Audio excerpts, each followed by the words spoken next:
Je omettrai volontairement certains détails de mon histoire parce que dans mon histoire, il n'y a pas que moi. Il y a d'autres personnes qui sont impliquées et par respect pour leur droit de parole et leur intimité, il y a des parties qui pourraient vous paraître floues. Mais voilà. Je suis née en 92 au Congo, précisément à Pointe-Noire. Dès ma naissance, j'ai été récupérée par ma grand-mère, la mère de mon père. Très honnêtement, je ne connais pas les détails, j'ai pas beaucoup de souvenirs de cette partie-là de ma vie. J'ai grandi avec ma grand-mère jusqu'à mes 12 ans. Pendant ces années-là, d'aussi loin que je me souvienne, j'ai eu une enfance heureuse. Mes 10-11 ans, mes 10 ans, j'ai déménagé parce que mon père étant en France, avait étudié, puis travaillé et était installé en France, avait entrepris des démarches pour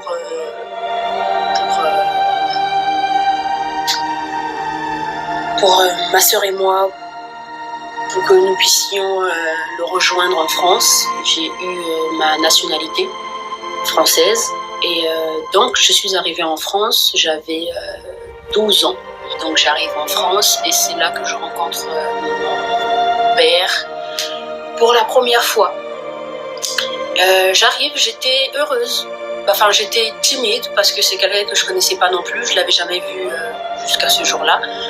Je n'ai pas le souvenir de lui avoir déjà parlé, mais je pense que oui, parce qu'il s'occupait de nous à distance. Donc quand je suis arrivée, je l'ai rencontré lui en même temps que la copine qu'il avait à l'époque, qui est aujourd'hui sa femme. Puis ils avaient déjà un enfant. Donc là, moi j'arrive dans un environnement qui n'est pas le mien, dans un pays que je ne connais pas, dans une culture, on va dire que je connais, parce que ma grand-mère nous a quand même élevés dans une culture occidentale. Mais je suis heureuse. Je suis dans le fond heureuse parce que je vais rencontrer un homme que j'ai idéalisé toute ma vie. J'arrive, le climat est particulier parce que j'ai 12 ans. J'ai 12 ans, je rencontre un père qui à l'époque, je ne sais plus quel âge il pouvait avoir, mais je pense la trentaine. Pas début de la trentaine, mais proche de la quarantaine, mais pas trop. Bref, je sais plus, peut-être 34, 35 ans, je sais plus. Donc, assez jeune. Sa compagne, à l'époque, on avait 26, donc vraiment très jeune, pour accueillir un enfant de 12 ans. Enfin, vous comprenez ce que je veux dire. Et donc, ça va, je suis rassurée quand j'arrive parce que je les vois. Mon père habitait dans un appartement avec sa compagne et leur premier enfant. Donc quand j'arrive, on déménage très vite, je pense, pour avoir plus d'espace. On déménage dans une maison. Au début, c'était bien. C'était bien. C'était bien. C'est beaucoup dire, mais ce que je veux dire, c'est que c'était correct. Chacun essayait plus ou moins de trouver sa place et on essayait de créer des affinités.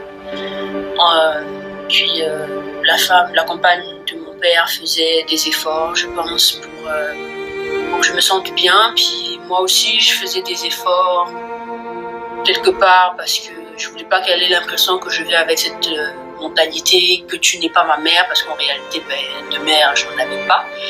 Donc je pouvais pas avoir ce genre de discours. Puis très vite, les choses se dégradent entre elle et moi d'abord. Je comprends très vite que je suis l'aînée et que il y a certaines tâches que je dois faire, en fait, même des choses que je trouvais qui n'étaient pas forcément de mon âge. En tout cas, de mon âge, parce que je n'avais pas grandi dans cette culture-là. Enfin, moi, je venais du Congo, de chez ma grand-mère, où je faisais rien. On avait des personnes qui travaillaient pour nous. Puis en plus, j'étais l'une des dernières, donc j'avais rien à faire, en fait. Puis là, j'arrivais, on me demandait de faire des tâches que je ne savais pas faire, que je ne savais pas faire clairement. Et qu'elle ne m'apprenait pas non plus, en fait. Donc, très vite, les conflits ont commencé, des mensonges. Il va se passer une scène à la maison, par exemple. Elle va appeler mon père qui est au travail,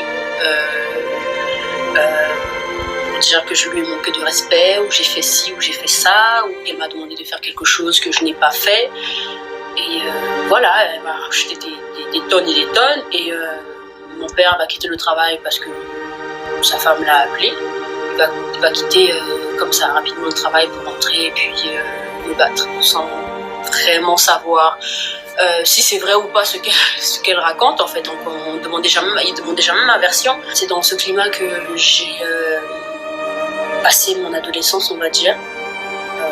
C'est très vite arrivé, je pense. La première année où je suis arrivée, les maltraitances ont commencé. Bon, là j'ai sauté des parties parce qu'avant ça, parce qu'on avait connu des choses vraiment graves, je vais épargner les détails parce que je pense que c'est pas du tout le lieu pour dire tout ça, parce que c'est intense, c'est choquant et je pense que je dirais ça.